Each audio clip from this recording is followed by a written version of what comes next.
So previously you might have heard about scrapbooking and you might have heard about journaling. This is mashing them together. So a little bit about me. I started with a Parker pen that my dad had when I was 12 years old, and then he bought me a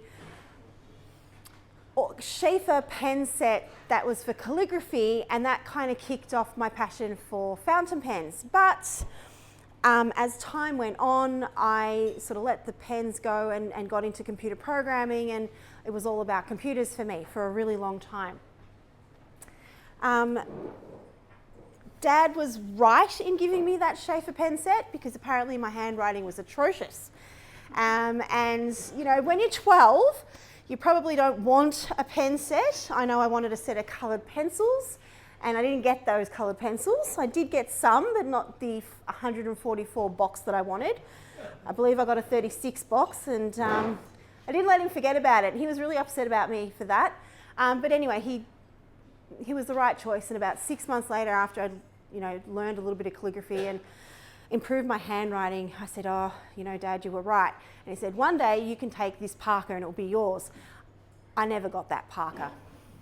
He never gave it to me. I sort of rediscovered my fountain pen love in 2016. I get really bad RSI in my wrist. In fact, it's so bad I have to wear a brace some days.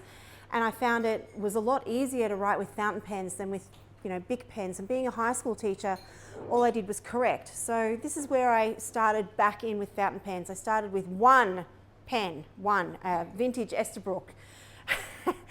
Don't ask me how many I've got now. I've got a lot now, and I mostly collect Estabrooks and Pelicans. When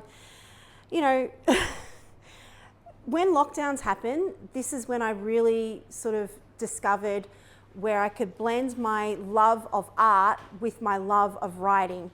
And I learned that a lot of people were creating journals in ways that I hadn't seen before, and that was what this talk is about. I mean, that's where it's going tonight.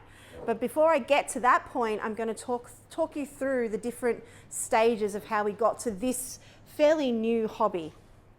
Up there is a picture I made, and it's a collaged piece of work. So all of these are individual elements that have been stuck together, coloured, cut, pasted in, and then put in a frame, and it sits and looks flat, but it's actually dimensional.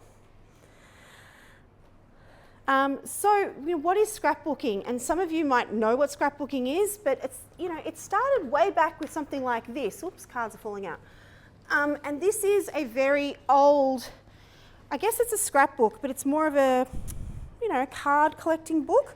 But basically it's the beginnings of what scrapbooking is, and that is where, if you want to pass it around, it's a collection of something where people paste the pictures in. And normally these cards should be pasted in, but whoever owned this book kept them in a folio for photographs and never actually physically pasted them in. So if I want, I can take the cards out and scan them and then use the images again if I want to. And that's where scrapbooking started. It's old, it's not something new. In the 1990s, there was this huge resurgence in scrapbooking. And that's where we get this modern concept of scrapbooking, where people put photographs and paraphernalia or ephemera together to make these very large, elaborate photo albums. I don't love it. It's not my cup of tea. I liked the idea of making all these beautiful little elements and ephemera, but I didn't love mucking around with photographs and trying to make these beautiful big albums. I thought it was a bit of tacky. That's what I thought at the time. From scrapbooking, we entered into a few different branches: art journaling and junk journaling and mixed media. And that's because scrapbooking in itself is meant to be a hobby where you spend money, a lot of money. And it's expensive. The albums are expensive, the materials are expensive, everything about the hobby is expensive, and people went, oh, I want to look at doing this in a different way that's perhaps cheaper or less expensive. And scrapbooking is supposed to be thematic, and it's supposed to blend, and everything's supposed to be very matchy-matchy. And if you aren't into that, then you're probably not going to create art in a way that's expected. this here explains where scrapbooking sort of diverged. So that's a piece of, and I didn't bring the folio unfortunately, that's a piece of mixed media. And what this is it's in an album, and instead of scrapbooking, you're painting into the album. You're painting a picture, you might use stamps, you might use ink, you might use presses, molds, you might use wax. So it's a little bit of everything. And in the end, you end up with a very layered picture in an album. And it's an art journal album. So on the table, you're going to see a folio that looks like that first picture, and that's a junk journal. And what it is a handmade album that you've made all entirely yourself. You've put all the papers together and you decorate it. And it's a journal, just like any journal you would buy off the shelf. But the idea of this is that you actually make it yourself out of junk. All the stuff that's in that is made from bits and pieces around the house, things that I've cut. So the actual journal itself is a couple of cereal boxes that have been covered up in paper and ink and paint and sealant. If you want to open it up, the paper was something I found in an op shop. So all of the paper inside that I've used is all stuff that's been found in op shops. So that's the whole idea of the junk journal. Taking that scrapbook and then saying, well, I'm not going to spend any money, I'm going to make it out of found objects or bits and pieces around the house. Some junk journalists go even further than that and only use junk. Unfortunately, junk in and of itself is not very pretty. You can imagine the Kmart catalogue pages aren't going to be very durable. And so people often combine it with found paper, such as stuff that you find in an op shop or at a flea market, or Camberwell Market. Camberwell Market's been a great place to find bits and pieces for journaling, actually. One of the things about junk journaling is that there's a real sense of maintaining the past in it. So you want your journal to look old, and a lot of people really go for that. Because they're using secondhand stuff, quite a lot of the time the journal looks old. It's meant to feel old. There are little packets of paper that you're free to take. So those plastic packets of paper, if someone wants to hold one up for me. Yep, you're free to take one of those and have a go using that to do some journaling for yourself. So I've put them together. Or art journal. So an art journal is a bit of the same thing as a junk journal, where instead of actually writing in the journal, you're creating a picture to make a story. And that story is only known to you. Someone else might open your journal up and have no idea what you're doing or what this might mean. For me, that's a story that's in my head. Not everyone loves that though.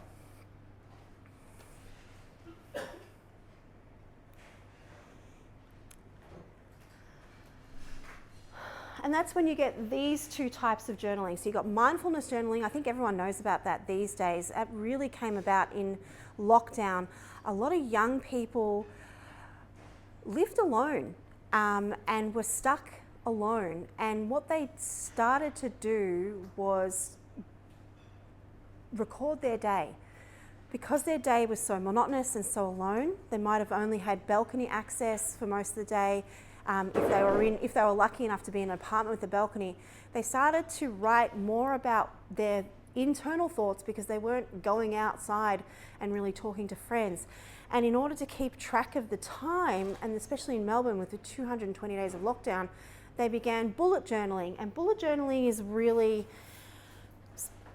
every single thing that you're going to do in your life gets bulleted down into a journal. And there are plenty of brands that produce stamps and ephemera and stuff for bullet journaling. There's a whole company in Queensland that just focuses on this one narrow area of journaling. And the bullet journal is really designed for you to record your time in your day, your activities, your weight, the weather, what coffee you drank, who you met. It's like a normal diary, but with more pizzazz. And more intention behind it, a bit more mindfulness, and mindfulness being really actively thinking about the act of slowing down and being with your own thoughts. So those are two really popular kinds of journaling. Here in this folio, which I'm going to just sort of, sorry Kevin, I'm ruining your live stream, move around here.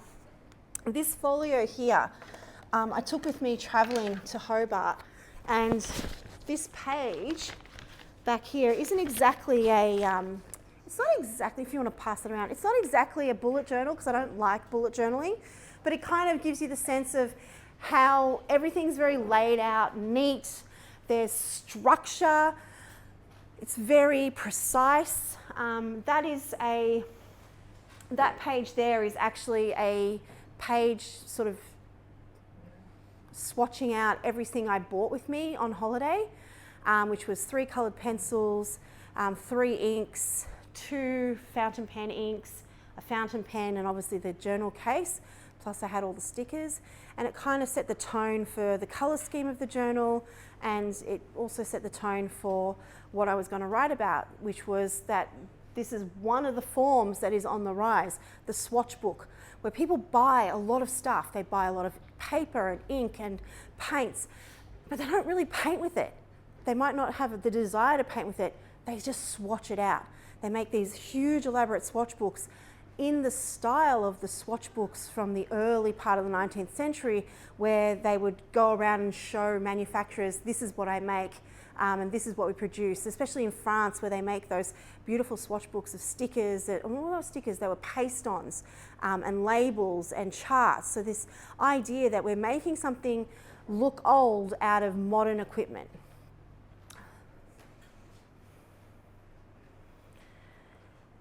Which brings me to this picture here and worldwide lockdowns.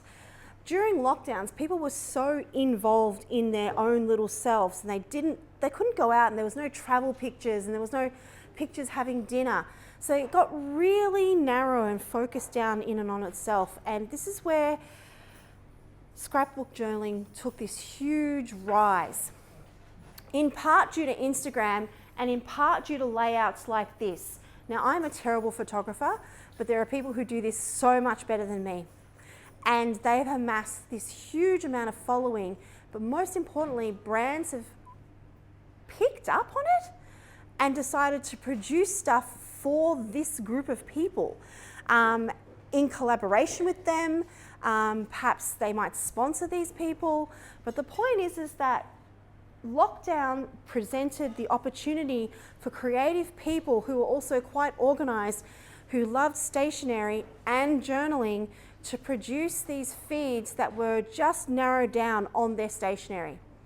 And there are entire feeds just like that. If you don't follow Instagram or don't know much to do with it, there are people who just focus down on their journaling and what they do. They might not show you what they're writing, but they'll show you a spread layout like this that shows you the pens they're using, it shows you the inspiration. It brought to rise companies like Estabrook, who we know rebooted the brand and make pens, but they are really into this journaling sort of area, and they produce a lot of journaling stuff. Washi tape, these are their rubber stamps. They're producing collaborations with these influencers. So their latest collaboration is with a YouTuber called Coffee Monster, and they've bought a pen out that's sort of designed by her. So they've really caught on to this trend. Other brands that have done that is Dominant Industries, which make ink. And so they've also got rubber stamps. They've got a lot of rubber stamps, these are just 2. And these are actually themed. So one is Atlantis, I can't remember what the other one is. They're themed to a journal, which is themed to, the theme of Atlantis, which is themed to a set of inks. And then people are themed to a set of watercolor paints. And then people buy the books, the journal books, not because they're necessarily going to use fountain pens in it, but because they're going to use the ink to paint in the journal. And it's this huge trend on that. Then there are other smaller companies who have understood that there are fountain pen lovers, and so they've made pen stamp sets just for fountain pen lovers, if you want to pass that around. There are a lot of these companies. So there are companies that do stamps of all the different ink bottles. There are companies that do stamps of new pen day or pen colour or, you know, various things, because they've understood that people love to write but need a way to record it, and maybe they want to have, you know, stamps because that makes their life easier. I don't know, whatever. But that's where this has come about. You've got young people who've spent so much of their lives typing, so removed from the art of handwriting, that they want to come back to it. With my own students who are, you know, year 11 and 12 students, what a lot of them say to me is, where did you learn to write like that? I was like, I learned at school. Didn't you learn to write like this? Their answer is no, they didn't learn to write in cursive. They had other methods of writing, but mostly they used computer, especially in high school. So in primary school, they would learn, I guess, a rounded sort of cursive. It's not even cursive, more like a rounded block print. Some of them might have learnt cursive because they've got older teachers, but by the time they hit year 7, they were given a laptop. They were told, do everything on computer. And that's the way they went. And so when they get to year 11 and 12, the real big shock happens. Oh, your exams are handwritten. You've got to learn how to write fast. You don't know how to do speed loops. We're going to have to teach you. And it's this generation that went, oh my goodness, we don't know how to write, that wants to get back and write. So it's a good start, I agree. So in lockdowns in 2020, we had a lot of people wanting to learn how to write again properly. So this is millennials, I suppose, really wanting to learn how to write. And we had huge Reddit communities, 80,000 people on fountain pens on Reddit, all learning to write. There's a journaling Reddit. There's a Reddit for how to write Spencerian writing. There's Instagram accounts that are just writing. That's it. That's all they do. They just have little videos of them writing. And they sell tutorials how to write. And people love that. And it's incredible, because I'm assuming if you all love fountain pens, you all know how to write. But it's incredible, and that's what people want to do, especially young people. They want to learn the art of writing and journaling. But they don't want it to be just boring. They want fun, they want colour. And stickers. They love stickers. So there's a pack of stickers going around somewhere in the middle. I can't remember. It looks like a little pack of fountain pen stickers and little things like that. I can't remember where it is. It's around somewhere. There's those are Bujo stickers. Yep, that's a book. There's a book of stickers there. But stickers are huge. They've like literally exploded. There are sticker shops everywhere. And sticker shops, oh, there it is, it's under there. See that packet just there? Yeah. My kids were sticking stickers on the car window. Well, now they're sticking them in journals. And the idea behind the stickers is that it's a quick way to create a layout, such as this layout here. This layout was created by mixing and smudging fountain pen ink, water-based ink, layering stickers, layering washi tape, pencils, and all of this I did in Hobart whilst I was travelling with my 7-year-old kid. At night he'd go to sleep, someone has to sit there and watch him, and that's what I do. I journal, and that's why I started journaling again. Because my son's disabled, and there's not a lot that I can do, and I realised pretty early on that I was going to go crazy because I have to sit and watch him pretty much. It's the kind of disability he has. And the best way to keep my brain not going crazy was to write a little bit about my son, but also to write about things that interest me. And scrapbook journaling allows that. So basically, it's a niche hobby. It started around 2010, and there are big influences in the space now. And the idea is that you journal, but it's not necessarily personalised journaling. You don't have to write about yourself. You can write about a topic, you can write about a theme, you can write about your favourite TV show. The idea is that it looks beautiful and it gives you some impetus to write. Some people create the layouts and then later they'll fill in the blanks with writing. The other key thing about scrapbook journaling is that fountain pens are the point of it. You must, if you're going to go into it, you're going to use a beautiful fountain pen. And all the big influencers have lots and lots and lots of fountain pens. And their fountain pens match their stationery, and the stationery matches their ink, and they match the binder that they have or the folio, and everything's beautifully laid out, because remember, the end goal is to show off what you're doing on Instagram.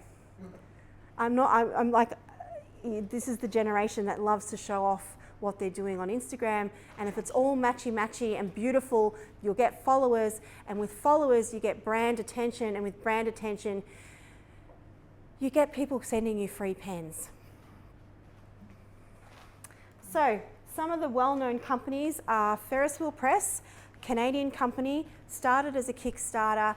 They love to showcase people. So if you've got something Ferris Wheel Press and you've made a beautiful video, they will show it on their website. Bennu, which is a Polish brand, they also get into this space. They're very gaudy, very beautiful coloured pens. I'm not sure if anyone has a Bennu pen, but if you do, you'll know it because you'll see it from a mile off. It's basically the drag queen of pens. It's very out there. Bennu also have partnered up with a lot of people. I've talked about Esterbrook. Esterbrook do a lot of those comparisons. Travelers Company, you've probably heard of Travelers Company. They make the journals. They do a lot of crossovers with other brands, Japanese brands mostly, but they did a recent one with Starbucks, and then they do other ones with other people in Japan for the Japanese only, so they're museums. But the Starbucks one was incredible, and this is why I feel like Esterbrook kind of copied, because it was huge. So the Starbucks one inspired people to go and buy Starbucks coffee so they could do these photo opportunities, so that Travelers Company could pick up their photo and showcase them on their website, which got them more followers and so on. And if you do something beautiful and often enough with their products, they will just send you some products and say, hey, could you test these out for us and show us what you can make of this? And it happens a lot. I've been featured by Esterbrook, so I know it happens. MD Paper Products does a lot of, it says Midori, does a lot of washi tapes and stamps, and quite a lot of the big sellers at our pen show stock their products. But if people don't know what to do with them, then they won't be buying them. So it's my hope that you look at something like this and see there's washi tape, which is this, and you see that there's products there that our pen show has that people might not be buying because they don't know what to do with. And if they had more idea of what's out there and what to do, then maybe we'll have more vendors come who sell this stuff. And we know Jay Herman as well. So this is one example of a very basic scrapbook journal. It's just a little corner. It has no real relevance to what's actually being written about. The idea is that it's meant to look beautiful. On the other hand, you can write things that are very pointed. So one of the diary entries that I've got going around is about the Cascade Women's Factory in Hobart. And without going into the history of that, as a scrapbook journaler, I had some beautiful stickers that kind of represented women of that time period, and I wrote little notes about the actual Cascade Women's Factory as something to remember my holiday on. I don't know where the journal is, it's flying. There it is, yep. If you flip over, because I didn't take all the photos because the PowerPoint was getting huge. There's a picture of two women's faces. Yep, that's the one. And so that there is just me looking at Wikipedia and reading the little information card I got from the visit and writing about the women who were there. And that was just all I wrote about. So it wasn't actually personal. I didn't talk about anything to do with my personal experiences. I just spoke about it from a very, almost like an informative viewpoint. It's kind of like the scrapbook journaling is the old school project. It's taking that nostalgia of the school project, putting it into a journal for keeps.